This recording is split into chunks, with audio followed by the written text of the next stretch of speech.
Oi gente, como vocês estão? Sejam bem-vindos a mais um vídeo aqui do canal. E no vídeo de hoje, olha só, já temos vídeo aqui de indicando trilogias, duologias. Não sei se esse vídeo vai sair antes do que eu estarei indicando sagas de fantasia, mas veremos, porque hoje eu vou falar de fantasias que são volumes únicos.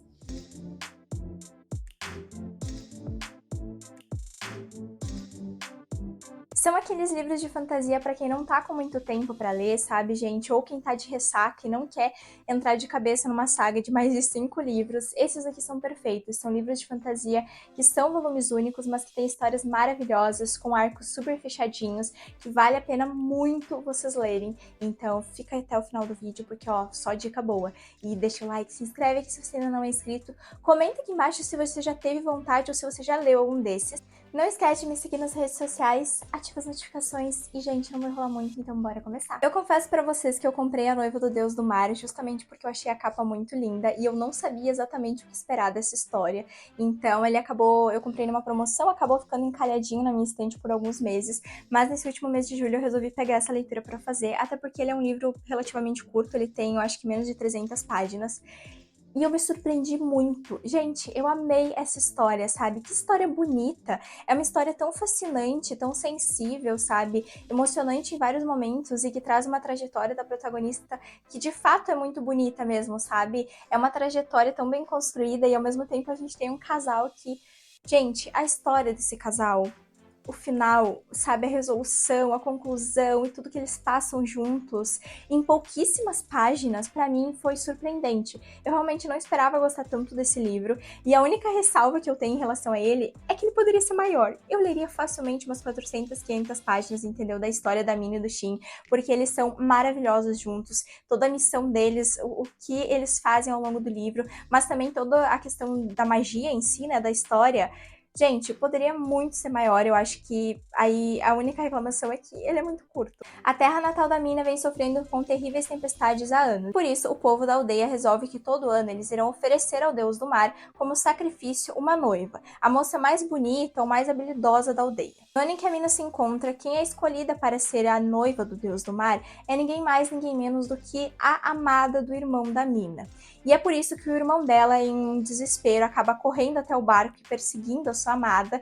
Só que, para impedir que ele sofra a fúria do deus do mar, a mina vai ocupar o lugar de sacrifício. Ela se joga no mar e aceita o seu destino como a próxima noiva. Logo, ela é levada por um dragão até o reino dos espíritos, onde ela vai descobrir que, na verdade, o deus do mar está adormecido. Ele está sob um sono encantado e não tem nada que o acorde. O reino dos espíritos está praticamente em caos, com outros deuses guerreando e muitas pessoas disputando o poder. Algumas, inclusive, não querem nem que o deus do mar acorde. Determinada a fazer com que esse deus finalmente acorde e pare com essas tempestades, pare de prejudicar o seu povo e acabar com tudo isso, a mina vai partir numa missão com a ajuda de Shin, que é o protetor do deus do mar. Mas tem um porém, os dois estão correndo contra o tempo, porque a mina tem apenas um mês para permanecer no reino dos espíritos, sendo uma humana. Se ela passar esse um mês, ela vai acabar se tornando um espírito de fato e nunca mais vai poder voltar para casa. Correndo contra o tempo, em meio a várias intrigas políticas, os dois vão acabar criando uma conexão muito especial, muito sensível e muito bonita, e vão precisar lidar com isso. Afinal, como o próprio livro já diz, deixe o fio vermelho do destino te guiar. E a mina agora está lidando com 2 fios vermelhos que a ligam. Este livro, gente, ele traz uma narrativa muito bonita, ele foca demais na questão da mitologia asiática, até porque...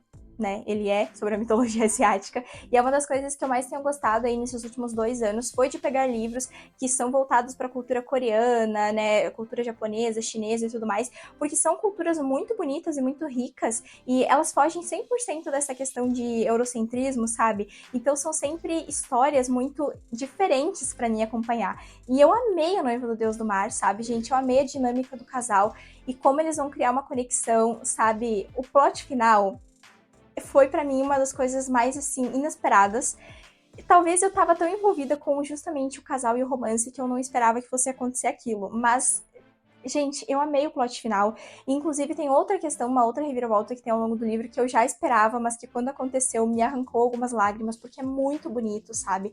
E a maneira como é escrito, gente, a autora ela tem uma maneira tão delicada de escrever, sabe? Que torna a história extremamente fascinante. E por falar em releitura de um conto ou um clássico, Quando as Estrelas Caem, gente, é uma releitura do Peter Pan, inclusive do Peter Pan e da Tinkerbell. E eu amei esse livro, ele inclusive é um livro nacional e sério, foi uma leitura e uma experiência tão diferente, sabe? Eu senti várias emoções enquanto eu li esse livro. Eu amei como que a autora desenvolveu esse casal, mas também desenvolveu as questões mágicas e tudo que acontece com eles. Eu fiquei tensa em alguns momentos porque eu torcia tanto para que desse tudo certo e ao mesmo tempo eu fiquei com aquela expectativa, porque eu realmente achei em vários momentos que, gente, ia tudo pelos ares, entendeu? Não ia ter final feliz, que eu ia desabar chorando e inclusive em alguns momentos o meu olho encheu de água, entendeu? Porque ele é um livro muito assim.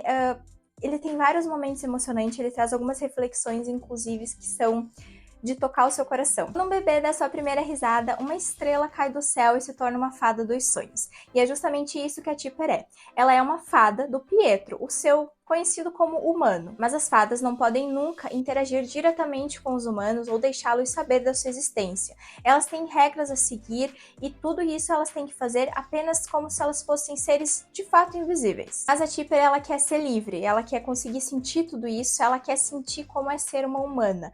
Mas a única forma de fazer isso é com uma barganha, e é justamente o que ela vai fazer. Ela vai barganhar um acordo com o Senhor dos Pesadelos e finalmente ela vai deixar de ser uma fada para se tornar uma humana. Mas é claro que isso vai vir com inúmeras consequências, principalmente quando ela começa de fato a entender que talvez ela esteja apaixonada demais pelo seu humano, mas ele nem sabia da existência dela até determinado momento, e agora ela tem que lidar com vários perigos do nosso mundo real e também com a perda de algo que era muito importante para ela. Quando as Estrelas Caem é um livro que, como eu falei, ele tem algumas reflexões muito bonitas, sabe, em relação à nossa própria existência, a como que a gente às vezes abre mão de muitas coisas para viver um relacionamento ou para viver coisas que a gente tinha um sonho. Então a Tipper, ela tem o sonho dela, que é se tornar uma humana e viver um grande amor com o Pietro, e aí quando ela finalmente abre mão daquilo que ela já tinha, que era algo tão importante para ela, mas ela não percebia, ela vai ver como alguns empecilhos ali que ela não imaginava, sabe? Ela sempre teve muito na cabeça dela que ela ia se tornar uma humana e ia viver uma grande história de amor, mas ela nunca cogitou as coisas que ela ia perder ao tomar essa decisão.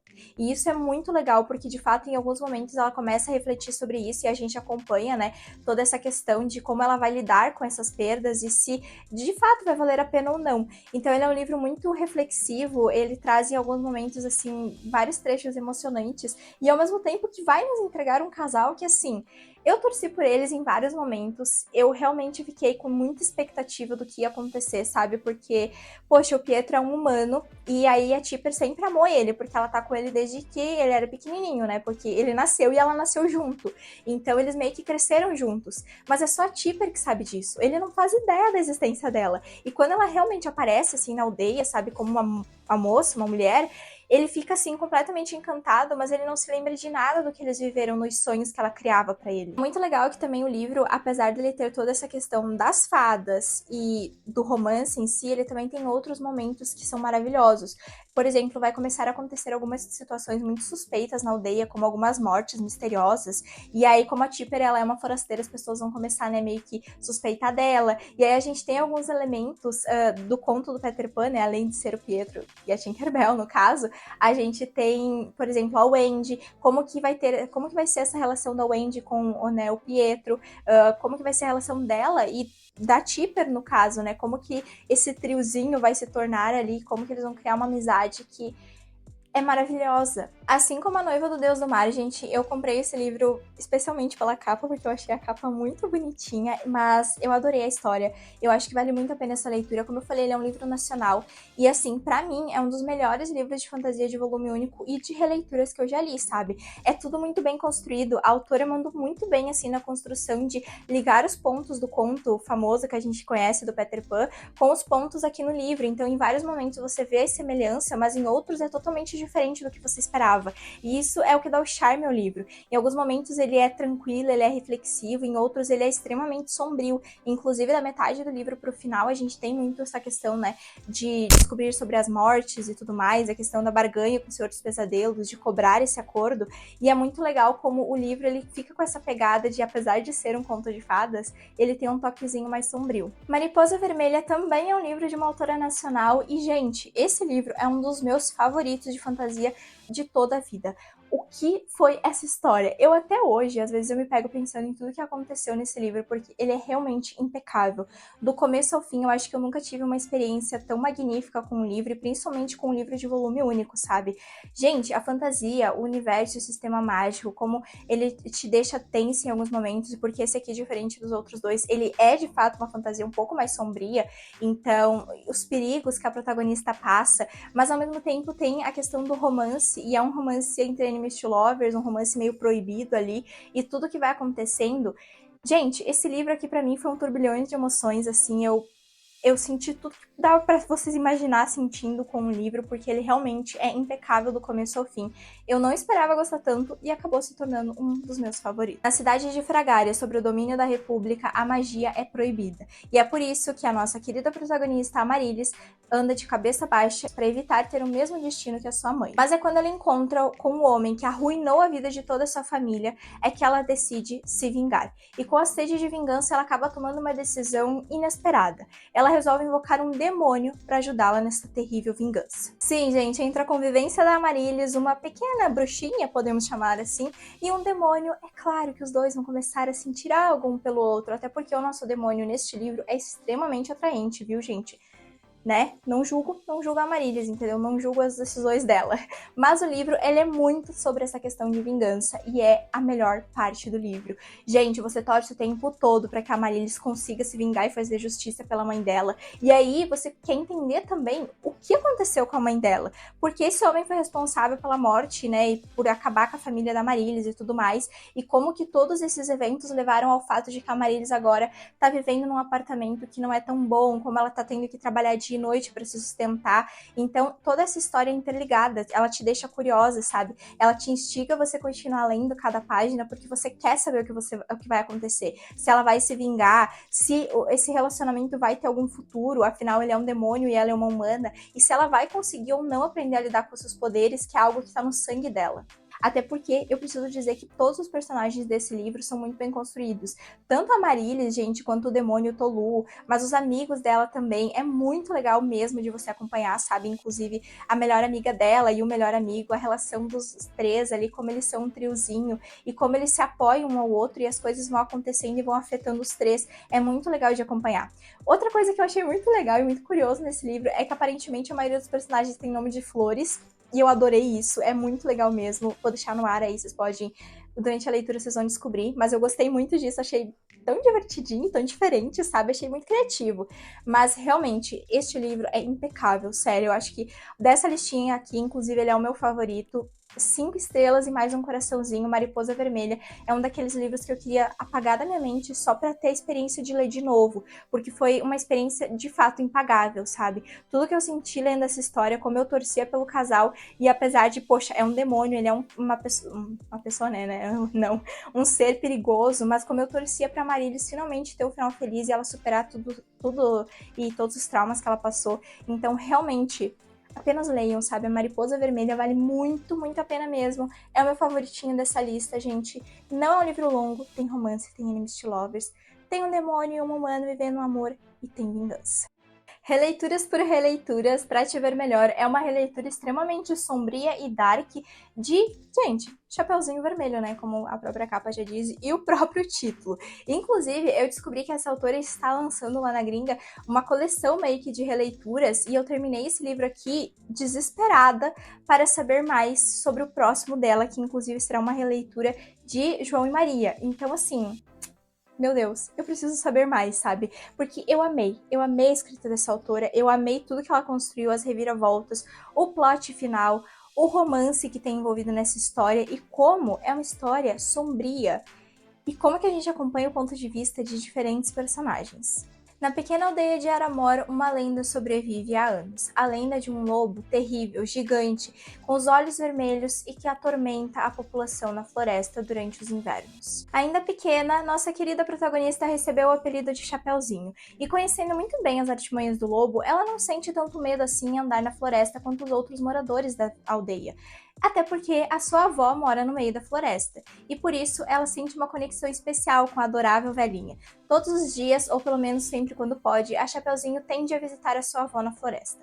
Mas os outros moradores do vilarejo não enxergam isso de uma maneira muito boa. Eles desconfiam de que tem alguma coisa acontecendo, e tudo piora quando ataques do lobo começam a acontecer de novo, após 5 anos do último ataque. Do dia pra noite, as pessoas começam a suspeitar um dos outros. Todo mundo na aldeia agora é um possível suspeito. O que é esse lobo? Ele é apenas um animal? É uma criatura mística? Alguém está controlando ele? Existe feitiçaria? E num pequeno vilarejo, onde as crenças importam muito, é que as coisas vão começar a ficar sérias. Quando eles começam a acusar um ao outro, a tensão vai surgir no vilarejo e todo mundo pode ser o possível culpado. Eu não posso dizer que Pra Te Ver Melhor é um livro extremamente inovador, eu não acho que seja, afinal ele é uma releitura de um clássico conto de fadas. Eu acho que o que torna esse livro bom e, assim, diferente é que ele tem uma pegada um pouco, de fato, mais sombria, sabe? E é muito legal que não digo sombria apenas no sentido de ataques do lobo, mortes, essas coisas. Ele é sombrio porque quando começam a acontecer os ataques e as pessoas do vilarejo começam a acusar umas outras, é sombrio você ver como é tão fácil as pessoas deixarem de confiar uma nas outras, sabe? Como é fácil você apontar o dedo e dizer que fulano é culpado ou que fulano fez outra coisa que você não gostou. Principalmente quando se trata de um lugar tão pequeno quanto é Aramor, em que todo mundo se conhece e tudo mais. Então ele realmente é uma história sombria porque ele vai lá e testa todos os moradores do vilarejo. Quando os ataques começam a acontecer, todos os moradores começam a ser testados de que eles são boas pessoas ou no fim das contas era só uma grandíssima fachada, entendeu? E é isso o que é mais legal do livro, sabe? Eu consegui sentir uma conexão muito grande com todos os personagens, mesmo os que deveriam ser os vilões da história. Eu odiei a Sabine em vários momentos, mas eu compreendia algumas atitudes dela, apesar de não apoiar e outras eu detestar ela, realmente uma insuportável. Mas é muito legal, porque eu consegui visualizar a Sabine como se fosse uma pessoa real, sabe? Dá pra você entender as atitudes que ela tem, dá pra você entender as atitudes do Elis, da Chapeuzinho e tudo mais. Então, pra mim, esse livro ele conseguiu me fazer flutuar pra dentro da história, foi uma leitura muito rápida. E assim, como eu falei, olha, o plot, ele é bom. Eu gostei do plot, sabe? Era esperado pra mim, eu já imaginava que fosse isso. Mas ainda assim, é muito legal e como esse plot acontece. Eu acho que esse é o grande charme do livro, sabe? Vale a pena a leitura, gente. Não é um livro longo. Eu li, acho que em um dia, uma tarde, assim, porque ele realmente te prende muito a leitura. Você fica curioso pra saber o que vai acontecer. Então, com certeza, Pra Te Ver Melhor é um livro que não é tão conhecido, mas vale a pena. Uma releitura bem mais sombria de um clássico aí, conto de fadas que a gente já conhece. Antes de finalizar o vídeo, eu quero fazer uma menção honrosa a Ariadne, que não é exatamente uma fantasia, apesar de ter elementos mágicos, mas ele beira um pouco mais o romance e o drama, mas é uma releitura da mitologia grega da Ariadne, né, a princesa de Creta e irmã do Minotauro. Eu amo esse livro, ele é muito bom, ele me gerou, assim, várias emoções. Ele é um livro mais dramático, como eu falei, então vai te fazer embrulhar o estômago e chorar em alguns momentos, mas ainda assim ele é muito bom. Ele é um volume único e vale muito a leitura. Tem uns elementos mágicos, mas ele é mais focado ali na parte do romance mesmo, sabe, da história. E é isso, gente. Eu espero muito que vocês tenham gostado do vídeo. Deixa o like, se inscreve aqui se você ainda não é inscrito. Me segue nas redes sociais e comenta aqui embaixo se você gostou de alguma dessas dicas. Vocês gostam de livros de volume único? Eu, particularmente, quando eu tô de ressaca, eu adoro. Mas, não sei, vocês. Comente aqui embaixo, tá, gente? É isso. Até o próximo vídeo. Tchau!